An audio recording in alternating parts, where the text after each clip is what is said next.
Before 1980, Rajiv Gandhi showed absolutely no interest in inheriting his family's political dynasty. He studied engineering in the UK, met his wife Sonia at a Cambridge restaurant, and built a quiet life working as a commercial pilot for Indian Airlines. That quiet life was shattered by two sudden tragedies. His politically ambitious younger brother, Sanjay, died in a plane crash, and soon after, his mother, Prime Minister Indira Gandhi, was assassinated.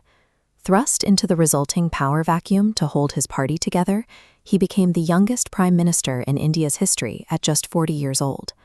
Because he hadn't spent decades navigating the traditional political ladder, he arrived without the usual ideological constraints, allowing him to view the country's stagnant systems from the perspective of an outsider. In the early 1980s, India was functioning on heavily regulated traditional infrastructure. The economy was tangled in the license permit raj, and access to modern technology lagged far behind global standards. Entering office with a spotless public image that earned him the nickname Mr. Clean, he initiated an aggressive push to modernize the state. He wanted to dismantle outdated regulations and prioritize youth empowerment in information technology. This set up a massive test for his administration, trying to force a slow-moving bureaucracy into the computer age, while simultaneously navigating the deeply volatile, violent geopolitical currents of South Asia. He started by slashing tariffs on electronic imports and encouraging domestic hardware production. He pushed these tech policies through even as domestic critics argued the country had far more pressing basic needs than computers. These early adoption efforts flooded universities and government offices with desktops, installing the physical hardware necessary to support a modernized workforce. He then turned to telecommunications, establishing public sector networks like MTNL to drag telephone infrastructure out of major cities and into underserved areas. The most visible result was the rapid spread of yellow PCO booths, bringing reliable, direct dial access to millions of previously isolated rural citizens.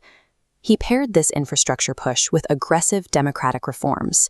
He championed the Panchayati Raj system to give local village councils constitutional authority, and he lowered the national voting age from 21 down to 18.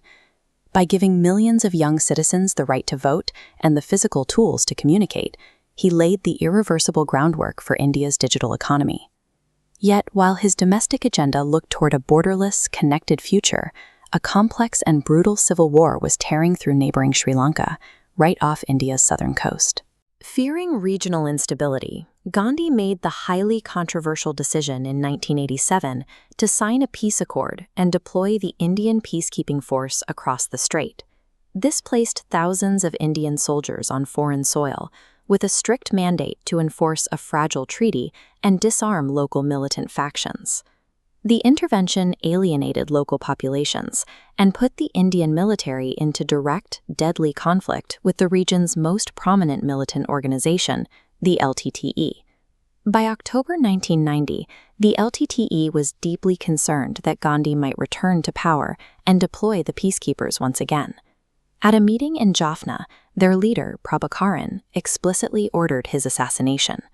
That directive culminated on May 21, 1991, in the Tamil Nadu town of Sri Perumbudur. An assassin known as Danu detonated a suicide vest during an election rally, ending Gandhi's political career in a flash of violence. The assassination stunned the nation, creating a sudden political vacuum and plunging millions into shock and grief. His state funeral drew massive crowds to New Delhi, as citizens and global leaders watched a highly choreographed military procession honor the fallen prime minister. But over the following decades, the heavy investments he made in computer literacy and telecommunications began to mature, sparking a software and services boom that accelerated rapidly through the 1990s and 2000s. The early critics of his technological policies watched as those exact initiatives became the engine driving India's emergence as a global IT superpower. Meanwhile, the investigation into his death triggered a massive manhunt by a special investigation team.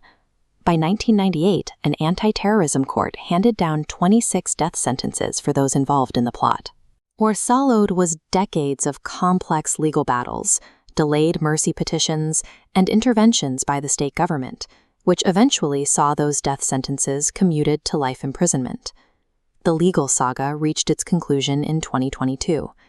Using its special constitutional powers, the Supreme Court ordered the premature release of the remaining convicts, including Nalini and Perry Vallan, after they had spent more than 31 years behind bars.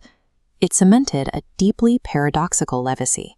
Rajiv Gandhi successfully drafted the blueprints for a highly connected modern tech economy, only to be taken down by the analog, unforgiving realities of regional warfare.